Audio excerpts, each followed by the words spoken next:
제32장. 르우벤 자손과 갓 자손에게는 많은 가축이 있었다. 그래서 그들은 야셀 땅과 길르앗 땅이 가축을 기르기에 적합한 곳임을 알고 무세와 제사장 엘르아살과 백성의 지도자들에게 가서 말하였다. 여호와께서 이스라엘 백성을 도와 정복하게 한 아다롯, 디본, 야셀, 니므라, 헤스본, 엘르알레, 스밤, 느보, 부온 지역은 가축을 기르기에 적합합니다. 그런데 우리에게는 가축이 많이 있습니다. 제발 이 땅을 우리의 몫으로 주셔서 우리가 요단강을 건너가지 않게 해주십시오. 그러나 모세는 그들에게 이렇게 말하였다. 여러분의 형제들은 싸우러 가는데 여러분은 여기서 눌러 앉을 작정이요. 어째서 여러분은 이스라엘 백성을 낙심하게 하여 여호와께서 그들에게 주신 땅으로 건너가지 못하게 합니까? 내가 가네스 바데아에서 땅을 탐지해 오라고 여러분의 조상들을 보냈을 때 그들도 이런 짓을 하였습니다. 그들이 에스굴 골짜기로 들어가서 그 땅을 보고 돌아와 이스라엘 백성을 낙심하게 하여 여호와께서 주신 땅으로 들어가지 못하게 하였소.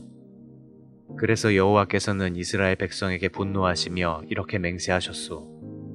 이집트에서 나온 자들 가운데 20세 이상 된 자들은 한 사람도 내가 아브라함과 이삭과 야곱에게 약속한 땅을 보지 못할 것이다. 이것은 그들이 나를 진심으로 따르지 않았기 때문이다. 그러나 그나스 사람 여분네의 아들 갈렙과 눈의 아들 여호수아는 나를 진심으로 따랐으므로 그들만이 그 땅에 들어갈 것이다. 여호와께서 이스라엘 백성에게 분노하셔서 그들을 40년 동안 광야에서 방황하게 하셨으므로 결국 여호와 앞에서 악을 행한 그 세대는 다 죽고 말았습니다. 그런데 그 죄인들의 후손인 여러분도 여러분이 조상들과 똑같은 짓을 하여 이스라엘 백성에 대한 여호와의 분노를 더욱 가증시키고 있소. 만일 여러분이 여호와를 따르지 않으면 여호와께서 이 백성을 다시 광야에 버리실 것이며 여러분은 그들의 멸망에 대하여 책임을 져야 할 것입니다. 그러자 그들이 모세에게 다가서며 말하였다. 우리는 다만 이곳에 가축을 기를 우리를 만들고 아이들을 위해 성을 건축하려고 하는 것뿐입니다. 우리는 먼저 아이들을 요새화된 안전한 곳에 살도록 한 후에 무장하고 이스라엘 백성이 정착지에 도착할 때까지 그들의 선두에서 싸울 것이며 그들이 그곳에서 땅을 분배받을 때까지는 우리가 집으로 돌아오지 않겠습니다. 우리가 이곳 요단 동편에서 땅을 얻게 되면 요단 저편에서는 그들과 함께 땅을 분배받지 않겠습니다. 그래서 모세는 그들에게 대답하였다. 그러면 좋소. 여러분의 말대로 여러분은 무장을 하고 요단강을 건너 여호와께서 원수들을 다 쫓아내실 때까지 싸우시오. 그 땅이 여러분 앞에서 완전히 정복되면 여러분은 여호와와 이스라엘 백성에 대한 의무를 다한 셈이 되므로 다시 이곳으로 돌아와도 됩니다.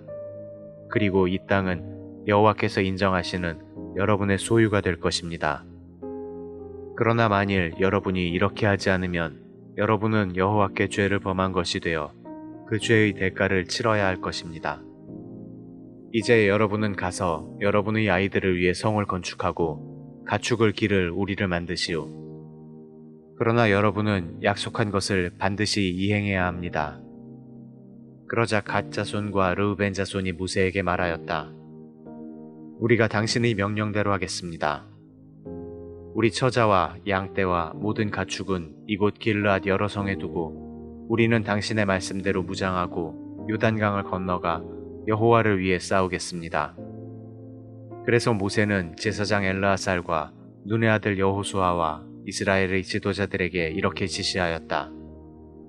만일 갓 자손과 르우벤 자손이 무장하고 여러분과 함께 요단강을 건너가서 여호와를 위해 싸워 그 땅이 정복되면 여러분은 길르앗 땅을 그들에게 주시오. 그러나 만일 그들이 여러분과 싸우러 가지 않으면 그들이 가나안 땅에서 여러분과 함께 땅을 분배받도록 하시오. 그때 갓 자손과 르우벤 자손이 말하였다. 우리는 여호와께서 명령하신 대로 하겠습니다. 우리가 무장을 하고 가나안 땅에 들어가 여호와를 위해 싸워 요단강 이쪽 땅을 우리의 소유가 되게 하겠습니다.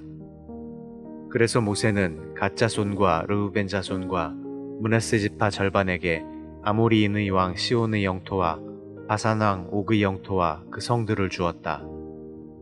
갓 자손은 디본, 아다롯, 아로엘, 아다롯 소반, 야셀, 욕브하, 벳니므라, 벳하란 성을 건축하였으며 가축을 위해 우리도 만들었다. 그리고 르우벤 자손은 헤스본, 엘르알레, 기랴다임, 느보, 바알무온, 심마 성을 건축하였으며 후에 이 성들의 이름은 일부 변경되었다. 므낫세의 아들 마길의 자손들은 길르앗에 침입하여 그 땅을 정복하고 거기 살고 있던 아모리 사람들을 쫓아내버렸다. 그래서 모세는 길르앗을 마길의 자손에게 주었으며 그들은 거기서 정착하였다. 그리고 므낫세의 후손인 야일은 많은 부락을 점령하고 그것을 야일의 부락이란 뜻으로 하봇 야일이라고 불렀다. 또 노바는 그낫과 그 주변 부락들을 점령하고 자기 이름을 따서 그곳을 노바라고 불렀다.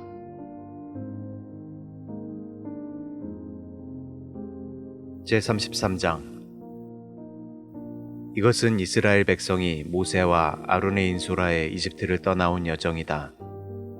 모세는 여호와의 명령에 따라 그 여정을 이렇게 기록하였다. 이스라엘 백성은 6월절 다음 날인 1월 15일에 모든 이집트인들이 지켜보는 가운데 당당하게 라암셋을 떠났는데 그때는 이집트 사람들이 여호와께서 죽인 그들의 장남을 매장하고 있을 때였다. 이렇게 하여 여호와께서는 이집트의 모든 신들을 보기 좋게 물리치셨다. 이스라엘 백성은 라암셋을 출발하여 숲곳에 천막을 쳤고 다음은 광야 끝에 위치한 에담에 천막을 쳤으며 거기서 그들은 바알스본 동쪽 비하이로스로 되돌아가 믹돌 근처에 천막을 쳤다. 그들은 비하이로스에서 출발하여 홍해를 지나 에담 광야에 이르고 에담 광야에서 3일을 행진하여 마라에 천막을 쳤다. 그들은 다시 마라를 출발하여 엘림에 도착했으며 거기에는 12개의 샘과 종려나무 70그루가 있었다. 그래서 그들은 거기서 천막을 쳤다. 그들은 다시 엘림을 출발하여 홍해 근처에 천막을 쳤고 다음은 신광야에서, 다음은 돕가에서, 다음은 알루스에서 천막을 쳤다. 그들은 다시 거기서 출발하여 르비딤에 천막을 쳤는데 그곳에는 마실 물이 없었다. 그리고 그들이 르비딤에서 출발하여 다음으로 천막을 친 곳은 시나이 광야, 기브롯 하따아와 하세롯, 림마, 림몬 베레스, 림나, 리사, 그엘라다, 세벨산, 하라다, 마켈롯, 다핫, 데라, 밑가, 하스모나, 오세롯, 브네야아간, 홀하깃갓, 욤바다, 아브로나, 에시온게벨, 진 광야의 가데스, 그리고 에돔 국경 지대에 있는 호르산이었다. 이스라엘 백성이 이집트에서 나온 지 40년째가 되는 해 5월 1일에 제사장 아론은 여호와의 명령대로 호르산에 올라가 거기서 죽었으며 그때 그의 나이 123세였다. 가나안의 남쪽 네겝 지방에 살던 아랏 왕은 이스라엘 백성이 오고 있다는 말을 들었다. 이스라엘 백성이 호르산에서 출발하여 그 다음으로 천막을 친 곳은 살모나, 분온, 오봇, 모압 국경지대에 있는 이에 아바림, 디본갓, 알몬, 디블라다임, 느보산 부근의 아바림산, 그리고 벳 여시못에서부터 아벨 시딤에 이르는 여리고 맞은편 요단강변의 모압 평야였다. 여리고 맞은편 요단 강변 모압 평야에서 여호와께서는 모세를 통해 이렇게 말씀하셨다. 너희가 요단강을 건너 가나안 땅에 들어가거든 그 땅에 사는 사람들을 다 쫓아내고 돌에 새겨 만든 것이든 쇳물을 부어 만든 것이든 우상은 오조리 부숴버리고 그들의 모든 산당을 파괴하라. 내가 그 땅을 너희에게 주었으니 그곳을 점령하여 거기서 살아라. 너희는 각 지파와 집안별로 제비를 뽑아 그 땅을 분배하되 넓은 땅은 인원수가 많은 지파끼리 제비를 뽑고 좁은 땅은 인원수가 적은 지파끼리 제비를 뽑아 분배하라. 그러나 만일 너희가 그 땅의 원주민들을 쫓아내지 않으면 남아있는 자들이 너희 눈과 옆구리를 찌르는 가시와 같이 너희를 괴롭힐 것이다. 그리고 내가 그들을 멸망시키려고 계획한 것처럼 너희를 멸망시킬 것이다.